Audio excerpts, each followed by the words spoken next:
Now, our underdog token. The name of this one, I like it because it speaks to the current sentiment of things.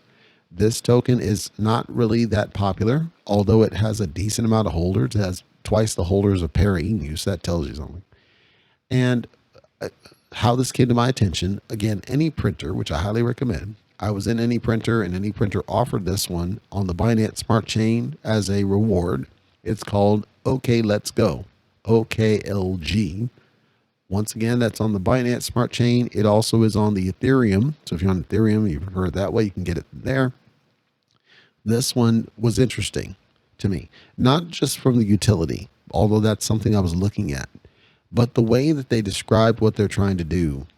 They put a vision out there that basically says they want to bring everybody together. We know that in cryptocurrency, there's a diverse set of opinions around why people trade, what they trade, and what their thought process is, whether you're in memes or you're in traditionals or whatever. You like centralized exchanges, but you don't like certain things. You like DCEM, but you don't like certain limitations. So they basically said, we want to bring all that together. We want to bring it all into one thing as kind of a communal approach to cryptocurrency, memes, cultures, communities, utilities, so that everybody, no matter what level you're at, can get involved in this and lower barriers to entry to get into crypto. Well, that was appealing to me. When I took it as a reward, it wasn't something that I had investigated deep, but I like that. If you're aware of like Elk Finance, I covered them. Also, Everrise has a similar tool. There's tools now coming up where you can basically do cross-chain swaps, and some of these are like with Elk Finance. I think they take a couple of steps, but it basically is an easy way to get tokens from different networks across different networks. So they built a service that lets you do that called Atomic Swap as a service, what they called it. They also have farming that they're working on. And when you go into their tools, these are very well built tools. Like if I look at the way that the time that they took building these things, it's clear that there was a lot of care and consideration to these tools in the design and the structure and the strategy and everything else. So there's the farming, so you can farm different on the different type tokens. There's a password manager, which if you know about, LastPass, KeyPass, etc., that's a known thing. I wouldn't say it's a known problem that anybody needed to solve, but having more answers versus less is important. And the only thing that I have concerns on that one would be that blockchain by its nature is public. And so when you take and you are creating a password manager in the public space, of course, there has to be a lot more in the encryption and the security in order to make that robust. And it seems like that they've done a decent job of doing that, being able to encode the credentials and secure them. I would just have concerns on the algorithms and everything else, which I'm not going to dig into on this call. I'm saying that would be my only concern, is not the doing of it, but the audit, basically what audit has happened around that specifically. Other things like blockchain file storage. If you didn't know, like right now, there's a protocol, it's called IPFS, and it powers pretty much the blockchain as a decentralized way of exchanging information. Well, you can store files on this thing. You can store videos, images, zips, anything. And then what it does is it can render this using the browser, but it doesn't need to use the internet as we know it. So this is something you can do today. This is something they offer. What they're trying to do is they're trying to inform you that these things are possible so that it exposes you to the future potential of what they call Web3. Code storage. GitHub is kind of the go-to, but GitHub is a centralized repository. This one's talking about using a decentralized, basically in the blockchain itself. And the way that would potentially work is that it's stored and then it's duplicated in bits and parts across different, machines that are running the blockchain nodes, so that it's not stored in one place. You can always access it regardless. If one node goes down, you can access it as a backup. Well, GitHub has redundancy by way of load balancing, but it doesn't have this level of accessibility. So for example, on my machine, I was listing videos. I would put a video there, and then I would take the IPFS link, and then I could share it on certain forums. And then now they can access the video regardless of whether my computer is running or not, and I don't have to consume cloud storage. That's a cool concept. Of course, it relies on the nodes. So if the nodes aren't there, it wouldn't necessarily work. They also are building tools to support airdrops when they need to happen. And to the person that I was responding to that had concerns about airdrops, this is what I'm talking about. That airdrop concept becomes a marketing tool. It becomes a strategy that they're using. It's not going to go away. It's only going to get worse before it gets better. Then they were talking about things like being able to use the blockchain to document what you need to file your taxes. This is something people have talked about doing, but nobody's ever actually created the application to do this. It's all in this tool that I was talking about before that's well built, that they wanted to be able to give you a way to, by using the blockchain, to document all the transactions that you would need in order to file your taxes correctly and safely. So I was very impressed with the way that the thought that was put into this. And there's very few tools that have put this much time and thought into it. Now, I want to talk about some things on the flip side that they're not negatives per se, but they're things I'd like to see fixed. Before I go too deep into it, quickly on the tokenomics, the total supply is, I want to say it's 420 billion on total supply. And 1% reflections goes out to when you hold it. And again, if you're on any printer, you can claim it in any printer. So you can buy an any printer, which I recommend because it's a good token if it makes sense for you. It's a good token because not just because it gives you access to these reflection options, but also because as a token itself, they're a pretty good community. They're communicative. They're willing to take feedback. I've covered them on a past episode. Check that out. But if you're not comfortable buying directly into OK.lets.go, you can do any printer and then reflect it as OKLG.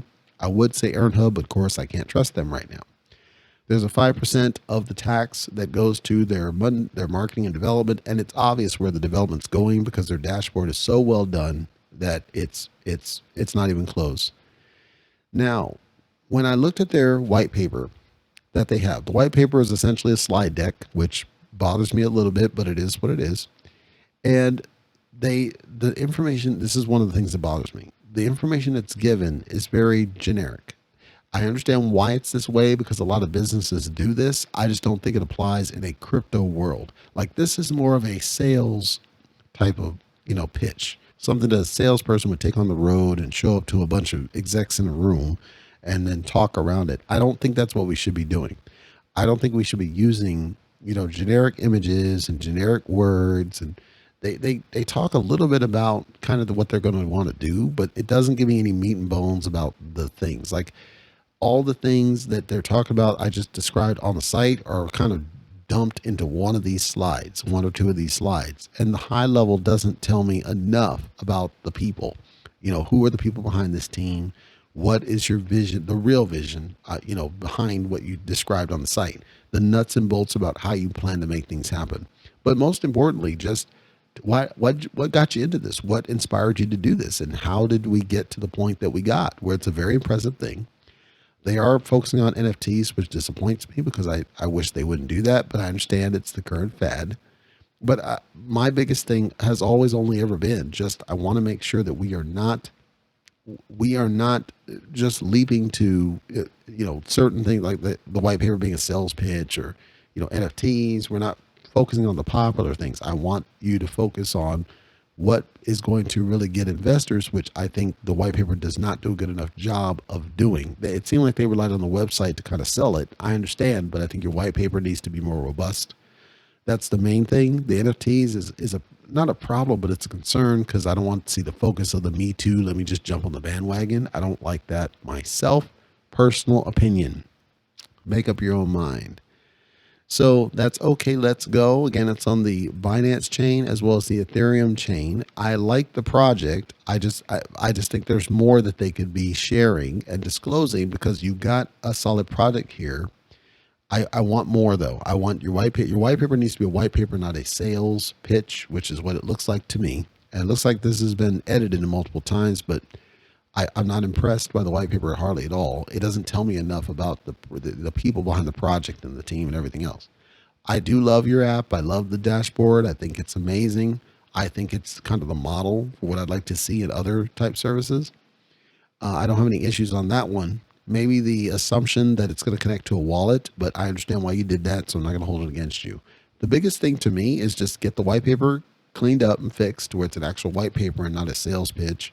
That'd be number one. And then number two, when I look at what you're trying to do as far as the the decentralized blockchain for tax and the password manager and everything else. I like the concept of what you're doing. I like what you're describing. I love all the information. It's fantastic. None of this information is in your white paper, which tells me that your white paper is insufficient. So it all goes back to the white paper. That's like the number one thing that stands out is what I want to see fixed. Anyhow, if you want to check them out, that's oklg.io. I do highly recommend it. I think they have a compelling case here. And again, they have twice the followers, holders rather, of para-emu. So they're doing something right because, it's not close. Like OKLG's utility is stronger than para-emu, but para-emu's potential to me is more obvious than OKLG. Like, if that makes sense. Like, para-emu is obvious because you're basically everybody in the military should be on this thing. OKLG is not obvious, but it's stronger in how many utilities and how well it's built and the use case over time. So I would consider OKLG a long play, is what I'm saying. Para-emu should have already skyrocketed, and it didn't.